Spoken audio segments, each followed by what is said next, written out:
Hello students, welcome to the session. In this session we will read chapter 2, Reproduction in Living Beings. So let's start this session. Chapter 2 जिसका name है Reproduction in Living Beings, मतलब जीवित जो जीव होते हैं उनमें प्रजनन कैसे होता है यह इस चैप्टर में हम समझेंगे. All living things reproduce their young ones. जो जीवित जीव होते हैं, जीवित जीवों में प्रजनन सभी जीवित चीज़ें अपने युवा लोगों को पुनः पेश करती है. Different animals have different methods of reproduction. Reproduction मतलब प्रजनन. विभिन्न, तो जितने भी डिफरेंट एनिमल्स हैं मतलब विभिन्न जो जानवर हैं उनके प्रजनन के भी अलग अलग तरीके हैं. Some animals lays eggs and while some others give birth to their young ones. कुछ जानवर अंडे देते हैं जबकि कुछ अन्य अपने युवा लोगों को जन्म देते हैं. Okay. The process by which animals produce their young once is called reproduction.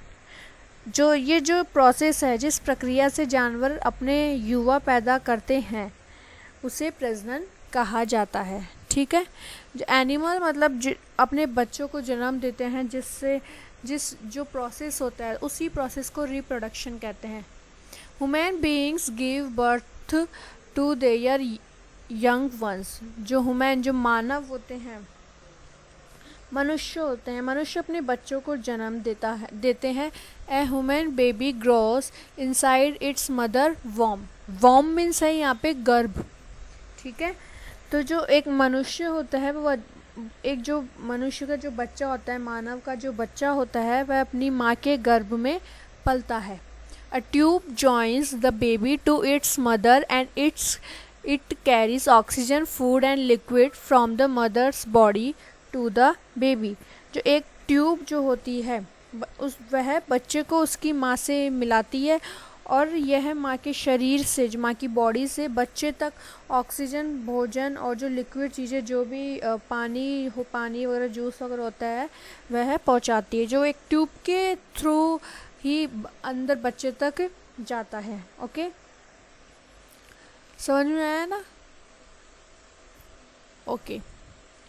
The mother can feel the baby kicking and wriggling inside her body. जो मदर होती है, माँ होती है, वह अपने शरीर के अंदर बच्चे को लात मारना और कुश्ती महसूस करती है. तो उस ट्यूब के माध्यम से ही जैसे जैसे बच्चा या लात मारता है, किकिंग मीन्स लात मारना और रिगलिंग मीन्स मतलब जो कुश्ती करता है, अंदर हिलता डुलता है, तो वह माँ को महसूस, अपने शरीर में माँ को महसूस होता है.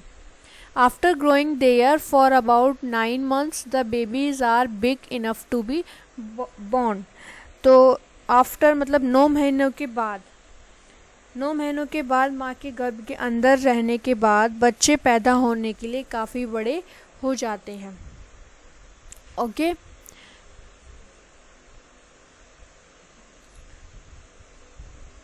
सॉरी. हाँ. Next, some animals like cow, lion, dog, etc. give birth to young ones. कुछ एनिमल जैसे गाय हो गया, शेर, कुत्ता, ये सब जो एनिमल्स होते हैं वो अपने बच्चों को जन्म देते हैं.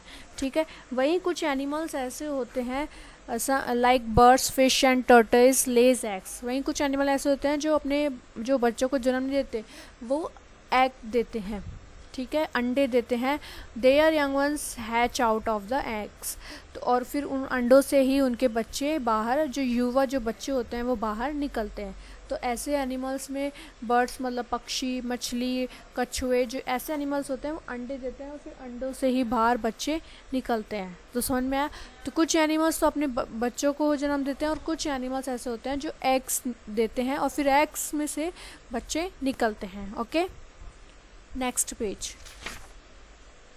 जैसे आप देख रहे हो पिक्चर्स में, यहाँ पे पिक्चर्स है, यहाँ पे बर्ड्स के अंडे दे रखे हैं, फिश के एग्स है, टोर्टोइस के एग्स है. तो इन एग्स में से ही फिर उनके जो यंग वंस, जो छोटे बच्चे हैं वो निकलते हैं. नेक्स्ट टॉपिक है एडॉप्शन. एडॉप्शन मीन्स होता है गोद लेना. ठीक है। तो adoption is a legal process by which couples take on the responsibility of bringing up a child who is not born to them. तो एडॉप्शन एक कानूनी प्रक्रिया होती है जिसके द्वारा कपल एक ऐसे बच्चे को लाने की जिम्मेदारी लेते हैं जो उनके लिए पैदा ही नहीं हुआ है। The couple who adopt the child then become his her foster parents. जो कपल होते हैं, जो पेरेंट्स होते हैं, अपने बच्चों को जो उनके बच्चों को गोद लेते हैं वो उनके फॉस्टर पेरेंट्स मतलब पालन पोषण करने वाले माता पिता कहे जाते हैं। जो पेरेंट्स किसी बच्चे को गोद लेते हैं तो उस बच्चे के फॉस्टर पेरेंट्स कहे जाते हैं। The people who want to adopt a child usually go to an orphanage. Orphanage means अनाथालय। तो जो लोग किसी बच्चे को गोद लेना चाहते हैं वो ज़्यादातर यूजुअली मतलब नॉर्मल सामान्यतः वह अनाथ आश्रम या अनाथालय जाते हैं। They fill up forms and give their family details. वे वहाँ पर जाके फॉर्म्स फिल करते हैं और उनकी फैमिली की जो भी डिटेल्स होती है वो देते हैं। An adopted child is loved and taken care of by these people as their own. और ये सब फॉर्मेलिटीज़ करने के बाद वे उस जो भी अडॉप्टेड चाइल्ड होता है, जो गोद लिया हुआ जो बच्चा होता है, उनको प्यार करते हैं, उसकी देखभाल करते हैं जैसे वह अपने बच्चों की करते हैं। सो चैप्टर समझ में आया आपको? Thank you.